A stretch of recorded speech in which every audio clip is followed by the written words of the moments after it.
ఈ పెనమలూరు నియోజకవర్గానికి ప్రతిపక్ష పార్టీలో ఉన్న నాయకుడు అతి పెద్ద దైద్రుడు ఎవరైనా ఉన్నాడు అంటే దేవభక్తిని చక్రవర్తి అని చెప్పొచ్చు. ఎందుకంటే నువ్వు మా ప్రసాద్ గారిని, మా బోడే ప్రసాద్ గారిని దైద్రుడు అంటున్నావు. నీ అంత దైద్రుడు, నీ అంత నికృష్టుడు, నీ అంత చండాలకు ముండా కొడుకు ఈ పెనమలూరు నియోజకవర్గంలో లేదు. ఇంకొకసారి బోడే ప్రసాద్ గారిని దైద్రుడు అని ఏదైనా సంబోధించావంటే నీకు నీ ఇంటికి వచ్చి మహిళలు నీకు గుడ్డలు కూడా తీసి నీకు దేహ శుద్ధి చేస్తారని మీకు తెలియజేస్తున్నా. నువ్వేంటి మాట్లాడుతున్నావు? పెనమలూరు నియోజకవర్గంలో ఇంతవరకు ఎప్పుడు ఇన్ని సంవత్సరాల్లో ఏది జరగని సంస్కృతి బోడే ప్రసాద్ గారు వచ్చినప్పుడు జరిగిందా? 2014 కాడి నుంచి 2024 వరకు చూసుకో. మేము ప్రతిపక్షంలో ఉన్నా కూడా ఎక్కడ అరాచకం అకృత్యాలు చేయలేదు. నీ దైత్రపు పాదం 2024 కాడి నుంచి నీకు ప్రతిపక్ష హోదా ఇచ్చారు కదా, నువ్వు ప్రతిపక్ష నాయకుడు లాగా వచ్చి చేస్తున్నావు కదా. నువ్వు వచ్చిన కాడి నుంచే అన్నిటినీ కెలుగుతున్నావు, అన్ని చూపిస్తున్నావు.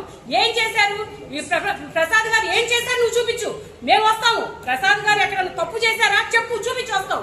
అంతేగాని ప్రసాద్ గారిని నోరు జారావంటే దేవభక్తుని చక్రవర్తి నీకు చెప్తున్నావు, మర్యాదగా ఉండదు. నువ్వు చంపుకోవడానికి కూడా సిద్ధంగానే ఉంటావు. జాగ్రత్త.